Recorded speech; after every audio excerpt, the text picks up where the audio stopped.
फिर से आप लोग के सामने अपने पहले चैप्टर जो हमारा चल रहा था जीवन की मौलिक इकाई कोशिका के अंतर्गत हम लोगों ने पिछले सेशन में गाल्जी बॉडी मतलब कोशिकांगों के बारे में हम लोग पढ़ रहे थे, जहां हम लोगों ने हरित लवक, गाल्जी बॉडी, राइबोसोम्स, माइटोकॉन्ड्रिया इत्यादि कोशिकांगों के बारे में पढ़ा। उसके बाद हमारी चर्चा हो रही थी केंद्रक के ऊपर। तो केंद्रक जिसका मैंने चित्र बनाया, केंद्रक के अंदर क्रोमेटिड थ्रेड्स होते हैं मुख्य रूप से। केंद्रक द्रव्य होता है, केंद्रिका झिल्ली होती है। बच्चों, केंद्रक को बताने से पहले हम एक छोटा और कोशिकांग होता है जिसे हम रिक्तिका या वैक्यूल्स कहते हैं, उसको पहले जान लेते हैं, क्योंकि केंद्रक काफ़ी लंबा टॉपिक है। इसके अंतर्गत कई सारे पार्ट आते हैं, इसलिए हम उसको शुरू करने से पहले आपको पहले रिक्तिका के बारे में बताना चाहेंगे। तो एक नॉर्मल से पादप कोशिका के अंदर रिक्तिका आपने बहुत अच्छे तरीके से देखा होगा। यहाँ कुछ केंद्रक होता है और पादप कोशिका के एक अच्छे खासे बड़े भाग में यह खाली जैसा स्थान होता है। यही खाली स्थान जो है वो वैक्यूल्स होता है, यानी रिक्तिका होती है। अब इस रिक्तिका का क्या कार्य होता है यह हम जानेंगे। तो बच्चों, रिक्तिका जो है वो मुख्य रूप से पादप कोशिका के अंतर्गत बहुत बड़ी संख्या में पाई जाती है। और रही बात जंतु कोशिकाओं में, तो यह जंतु कोशिकाओं में छोटे छोटे रूपों में पाई जाती है, यानी छोटे छोटे पिंडकों के रूप में पाई जाती है। पादप कोशिका के समाप्त होते ही हम आपको जंतु कोशिका के बारे में भी बताएंगे, लेकिन सबसे पहले हम बात करते हैं रिक्तिका की। तो रिक्तिका का जो बाहरी सरफेस होता है वह एक झिल्ली से घिरा होता है, जिसे टोनोप्लास्ट कहते हैं, यानी टोनोप्लास्ट की झिल्ली से घिरा होता है। इसके अलावा रिक्तिका का बहुत सारा कार्य होता है, जिसमें प्रमुख 3 कार्य को हम इस प्रकार से ले सकते हैं। यह भोज्य पदार्थों का संचय करता है, ठीक है, भोज्य पदार्थों के संचय के रूप में, यानी खाद्य पदार्थ को संचय करता है। इसके अलावा स्रावी पदार्थ के रूप में यह विशेष प्रकार के रसायन का भी स्राव करता है और बहुत सारे तेल वगैरह का भी स्राव करता है। उत्सर्जी पदार्थ के रूप में अगर हम ले लें तो उत्सर्जी पदार्थ के रूप में यह विभिन्न प्रकार के जो हार्मफुल चीज़ होते हैं या अपशिष्ट चीज़ होते हैं, इनको बाहर कोशिका के सरफेस एरिया से बाहर निकालने का भी प्रयास करता है। अब अगर हम बात करते हैं इसके प्रमुखता की कि क्यों यह संख्या में बड़ी हो जाती है, तो दरअसल जब कोशिका नवयुवक होती है, यानी बहुत नई होती है, या युवावस्था की कोशिका होती है, उस समय यह काफ़ी छोटा होता है। लेकिन धीरे धीरे जैसे जैसे कोशिका विकसित होती है और बड़ी होती है, तो इसके अंदर रिक्तिका जो है वो बढ़ने लगती है। इसका एक सबसे महत्वपूर्ण कार्य यह भी है बच्चों कि यह कोशिका की स्फीति को बनाए रखने में मदद करती है। स्फीति का मतलब कि कोशिका की तन्यता को बनाए रखने में आवश्यकता के अनुसार जब इस कोशिका का जीव द्रव्य कम या ज़्यादा होता है, ऐसी दशा में यह बढ़कर या घटकर जो है कोशिका के सभी दीवारों की दाब का नियंत्रण भी करती है, जिससे कोशिका अपने इजेक्ट शेप में, यानी अपने उसी पुराने आकृति में रहे, ताकि कोशिका को कोई क्षति न हो। तो सबसे महत्वपूर्ण योगदान इसका यही है कि यह कोशिका के स्फीति का नियंत्रण करती है तथा पदार्थों के आवागमन, उत्सर्जन इत्यादि चीज़ों की भी यह काफ़ी ज़्यादा सहायता इत्यादि चीज़ों में भी यह सहायक होती है। अब अगर हम बात करते हैं केंद्रक की,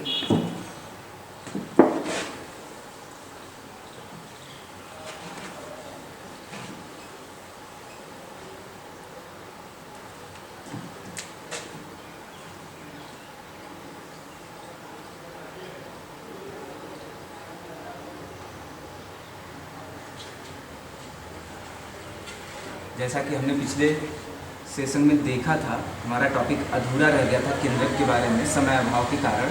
तो आज मैं फिर से आप लोगों को केंद्रक के बारे में सारी जानकारी दूंगा। तो केंद्रक की भी मुख्यतः 2 झिल्लियाँ होती हैं, केंद्रक आवरण जिसे कहते हैं, ठीक है। जैसा कि आप मेम्ब्रेन या कोशिका कला को जानते ही है, सिर्फ आवश्यक पदार्थों को ही वह अपने अंदर आने देती है, तो ठीक वैसा भी यहाँ पर भी होता है। जिस पदार्थ की आवश्यकता होती है उसी पदार्थ को आने दिया जाता है। इसके अलावा अगर हम बात करते हैं केंद्रक के अंदर, तो केंद्रक के अंदर उलझे हुई धागे जैसी संरचना मुख्यतः से आपको दिखाई देगी। इन धागों को हम क्रोमेटिन थ्रेड कहते हैं। क्रोमैटिन धागे कहते हैं। इसके अलावा केंद्रक में एक तरफ गाढ़ा सा धब्बे जैसा दिखाई देता है। इस धब्बे वाले चीज़ को हम कहते हैं हेट्रोक्रोमैटिन। हेट्रोक्रोमैटिन।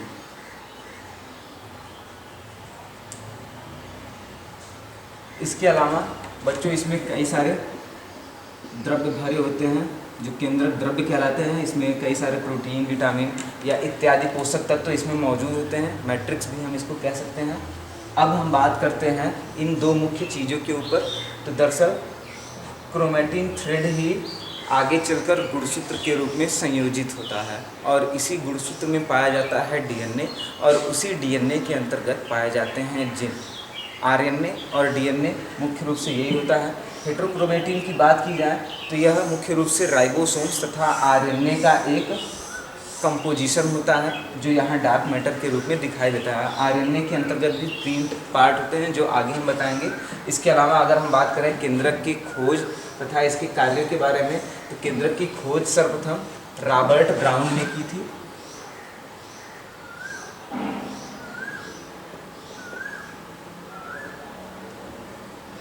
रॉबर्ट ब्राउन ने 1831 में केंद्रक की खोज रॉबर्ट ब्राउन ने 1831 में किया। इसके अलावा केंद्रक के अंदर अब जो गुणसूत्र पाए जाते हैं या क्रोमैटिन धागे पाए जाते हैं, हम उनके बारे में बात करेंगे। यानी गुणसूत्र होता क्या है और वह कितने प्रकार का होता है, किन भागों में उन्हें बांटा गया है, गुणसूत्र की रासायनिक रचना कैसी है, ठीक है, और गुणसूत्र किन चीज़ों से मिलकर बना हुआ है। तो आगे हम बात करते हैं गुणसूत्र के बारे में।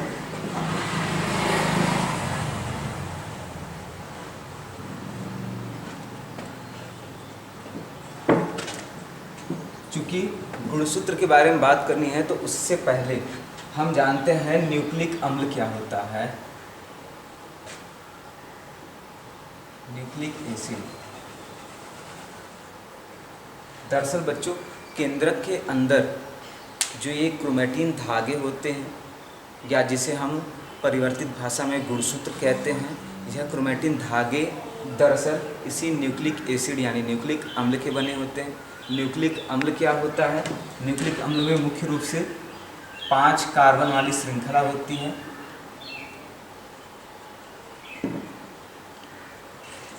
यानी बेंजीन रिंग टाइप का, ठीक है। 5 कार्बन वाली शर्करा होती है, शर्करा होती है। इसके अलावा नाइट्रोजनी समक्षार होता है,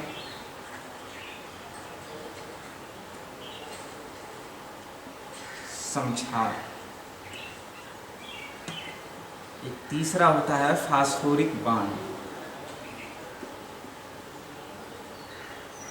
फास्फोरिक बंध, ठीक है। बेसिकली न्यूक्लिक अम्ल यह 3 चीज़ों से मिलकर बना होता है।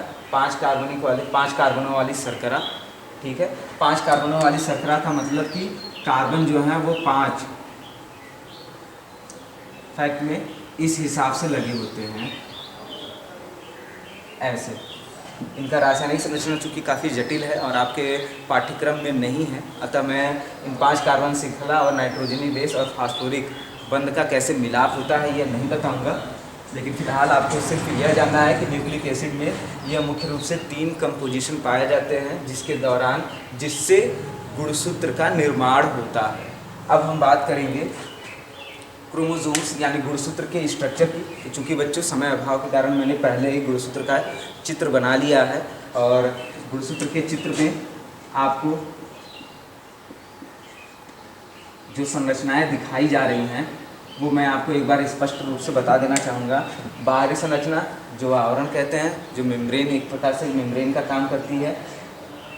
एक बात और बच्चों, यह संरचना जो है कोशिका के विभाजन के समय गुणसूत्री धागे के रूपांतरण का ही परिणाम है।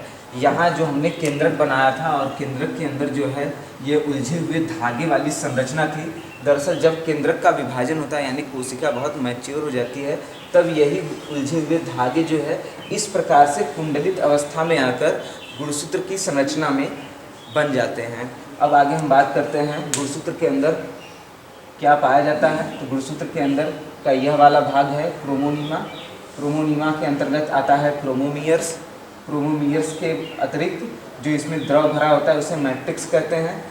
पहला लूप जहाँ बनता है उसे प्राथमिक संकीर्ण कहा गया है, और बीच में सेंट्रोमियर, ये आपका डॉट बिंदु जो है, काला बड़ा सा धब्बा जो है वो सेंट्रोमियर कहलाता है, द्वितीयक संकीर्ण, और ये इसका सेटेलाइट। क्रोमोमियर्स दरअसल जो है, यही क्रोमोमियर्स ही हमारे डीएनए का कार्य करता है, और इसी के अंतर्गत डीएनए के अंतर्गत ही जीन पाया जाता है। तो आप लोग बच्चों जानते ही होंगे डीएनए क्या होता है, आप लोगों ने कई बार सुना होगा कॉमन रूप से। हम बात करेंगे डीएनए के बारे में भी, आरएनए के बारे में भी, ठीक है। और डीएनए और आरएनए के अलावा एक और शब्द आता है जीन के बारे में, ठीक है। तो हम अब बात करेंगे क्या होता है डीएनए और क्या होता है आरएनए।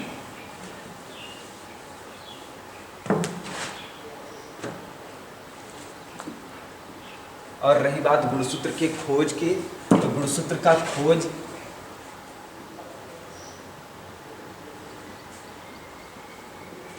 स्ट्रासबर्गर ने किया था।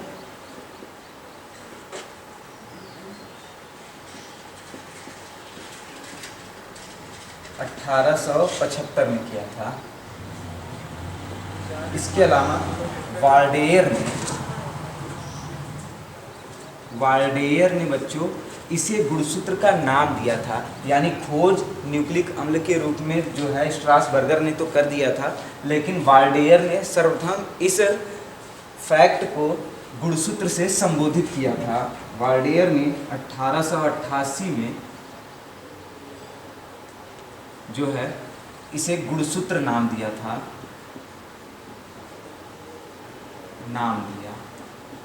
यह दो महत्वपूर्ण तथ्य है गुणसूत्र के संबंध में जो आपको हमेशा याद रखना है। यानी सबसे पहले खोज तो स्ट्रासबर्गर ने 1875 में की थी। इसके अलावा वाल्डेयर ने क्रोमोसोम नाम यानी गुणसूत्र नाम 1888 में इसको दिया। अब बात करते हैं गुणसूत्र के प्रकार के बारे में, या गुणसूत्र में और क्या क्या चीज़ें शामिल है। तो चूँकि गुणसूत्र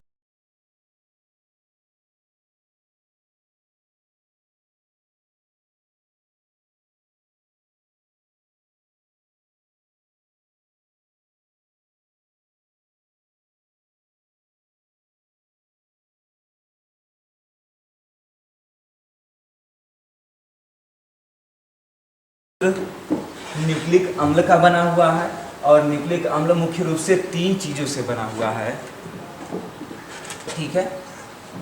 तो यहाँ हम देखते हैं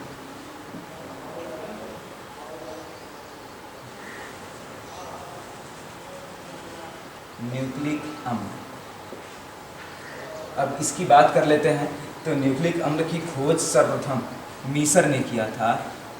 यानी न्यूक्लिक अम्ल के बारे में मीसर ने सबसे पहले बताया था 1875 में, ठीक है। इसके अलावा न्यूक्लिक अम्ल के घटकों का पता 1875 में मीसर ने तो न्यूक्लिक अम्ल की खोज की, लेकिन न्यूक्लिक अम्ल में कौन कौन से कंपोजिशन होते हैं या उस न्यूक्लिक अम्ल किन चीज़ों से मिलकर बना हुआ है उसकी खोज कोसेल ने की। कोसेल ने ही यह बताया कि वास्तव में न्यूक्लिक अम्ल के कंपोजिशन में कौन कौन सी चीज़ें आती हैं। कोसेल ने इसके रासायनिक संघटकों को बताया।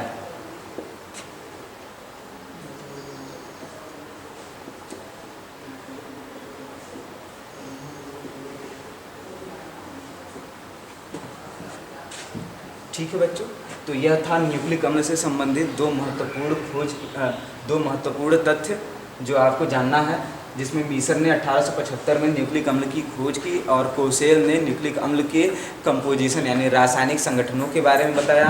रासायनिक संगठनों में उन्होंने मुख्य रूप से वही 3 चीज़ों को बताया कि पहला, न्यूक्लिक अम्ल जो है वो 5 कार्बन वाली शर्कराओं से बना होता है। 5 कार्बन वाली शर्करा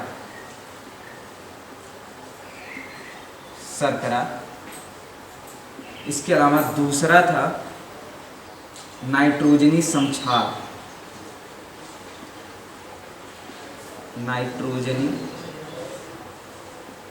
समक्षार। बच्चों नाइट्रोजनी समक्षार क्या होता है? तो नाइट्रोजनी समक्षार मुख्य रूप से 2 भागों में बांटा गया है। यहीं आप इसको भी जान लीजिए, आगे चलकर आपको आसानी होगी चीज़ों को समझने में। नाइट्रोजनी समक्षार में पहला पार्ट होता है प्यूरीन बेस। Purine base. और दूसरा होता है पिरिमिडीन बेस।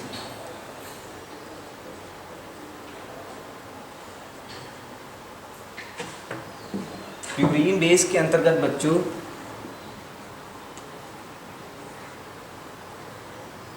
एडेनिन और गुआनिन आते हैं।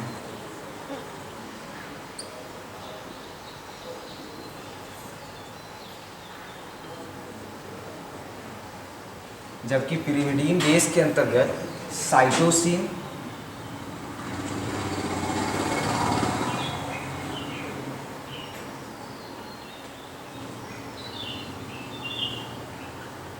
थायमीन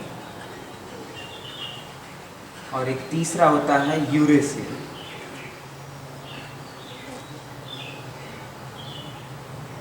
ठीक है बच्चों, तो नाइट्रोजनी बेस मुख्य रूप से 2 प्रकार का होता है, प्यूरीन बेस और पिरिमिडीन बेस।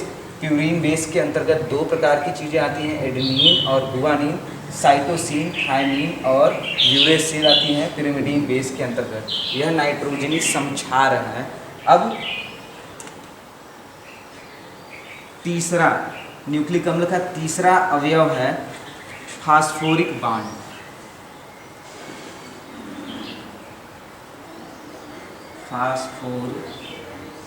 फास्फोरस बंध। ठीक है। इसके अलावा बच्चों यह प्यूरीन बेस और पिरिमिडीन बेस के अंदर उपस्थित यह नाइट्रोजनी क्षारक जो है, यही क्षारक और यह 3 चीज़ें मिलकर ही एक कॉम्पैक्ट डीएनए की संरचना को बनाते हैं। यानी यही 3 ऐसी महत्वपूर्ण चीज़ें हैं जो गुणसूत्र के अंदर डीएनए को बनाने में बिल्कुल आवश्यक होते हैं। इन्हीं 3 चीज़ों से डीएनए की भी संरचना बनती है, इन्हीं 3 चीज़ों के कारण आरएनए की भी संरचना बनती है। अर्थात हम यह कह सकते हैं कि डीएनए का कंपोजिशन, डीएनए का रासायनिक संगठन मुख्य रूप से इन्हीं 3 चीज़ों पर निर्भर करता है, जिसमें 5 कार्बन वाली शर्करा होती है, नाइट्रोजनी बेस समक्षार होते हैं और तो और फास्फोरस बंध भी होता है। इनके द्वारा ही जो है हमारे डीएनए की संरचना बनती है। अब आगे हम बात करते हैं डीएनए और आरएनए के बारे में कि डीएनए वास्तव में क्या होता है और आरएनए क्या होता है। तो आप लोगों ने सुना होगा कभी कभी मूवी वगैरह में या किसी अन्य चीज़ों में, आपराधिक मामले में किसी अपराधी वाले व्यक्तियों को पकड़ने के लिए कभी कभी बॉडी का कोई सैंपल लेते हैं और कहते हैं इसकी डीएनए जांच करवाइए। वास्तव में बच्चों यह डीएनए जांच इसलिए होती है क्योंकि सभी प्रकार के जीवधारियों की जो क्रियात्मक इकाई या उनके शारीरिक रचना की जो भी सूचनाएं होती हैं, वो सभी सूचनाएं जो है मूल रूप से डीएनए के अंदर ही निहित होती है। और डीएनए के विशिष्ट आनुवंशिक क्रमों को जानकर वह यह पता लगा लेते हैं कि फला डीएनए जो है वह किस व्यक्ति का है। अर्थात वह डीएनए की उस संरचना के द्वारा, उसके रासायनिक संगठनों व अनुक्रमों के द्वारा जो है वह डीएनए की संरचना से ही आपराधिक गतिविधियों तथा अन्य व्यक्तियों को आसानी से उनकी सत्यता व उनके पहचान को पता कर सकते हैं। अब डीएनए की संरचना जो है वह किसी भी पार्ट से ले सकते हैं, चाहे तो आप बाल के नाखून से ले सकते हैं या कोशिका के किसी एक भाग से, ऊतक का कोई अंग या स्किन, क्योंकि हमारा पूरा शरीर जो है वो कोशिकाओं से मिलकर बना हुआ है और इस दौरान हमारे शरीर का कोई भी पार्ट जो है वो हमारे डीएनए के कंपोजिशन को बताने के लिए सक्षम होता है। इस कारण से किसी भी प्रकार के आपराधिक गतिविधियों में डीएनए जांच के आदेश दिए जाते हैं। अब आगे अगर हम बात करते हैं डीएनए की, तो डीएनए की खोज या डीएनए की वास्तविक संरचना का मूल श्रेय जो है वो वाटसन और क्रिक बंधुओं को जाता है, जिन्होंने डीएनए के द्विकुंडली संरचना को दिया डीएनए का द्विकुंडलित संरचना देखो बच्चों।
इस द्विकुंडलित संरचना में यह जो धागे जैसी संरचना होती है, दरअसल यही होती है न्यूक्लियोटाइड।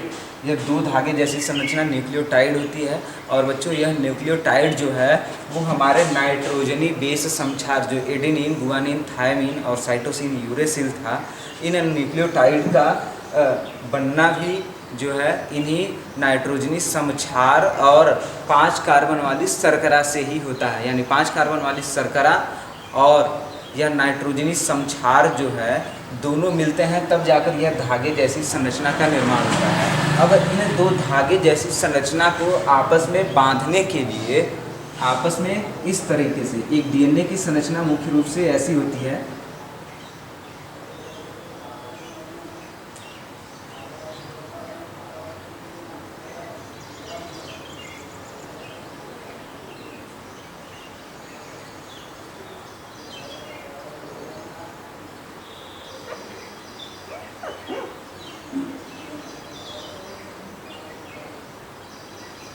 जिसमें प्रत्येक कुंडलन के अंतर्गत 4 न्यूक्लियोटाइड समक्षारक के जोड़ियाँ 4 न्यूक्लियोटाइड समक्षार लगे हुए होते हैं इस दोनों पॉलीन्यूक्लियोटाइड्स को जोड़ने के लिए, जो इस प्रकार से जुड़े हुए होते हैं।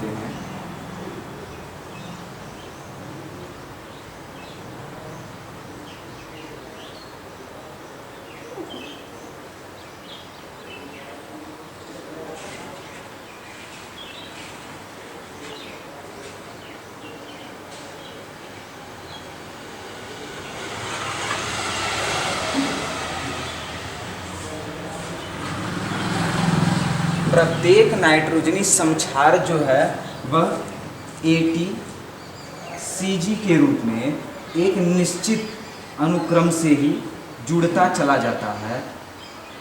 A का मतलब होता है वही एडेनिन, T का मतलब थायमिन, C का मतलब साइटोसिन और G का मतलब होता है गुआनिन से। तो ATCG के क्रम में यह डीएनए का जो क्रम होता है वह ऐसे ही नाइट्रोजनी समक्षारकों के द्वारा ATCG के क्रम में चलता जाता है। ATCG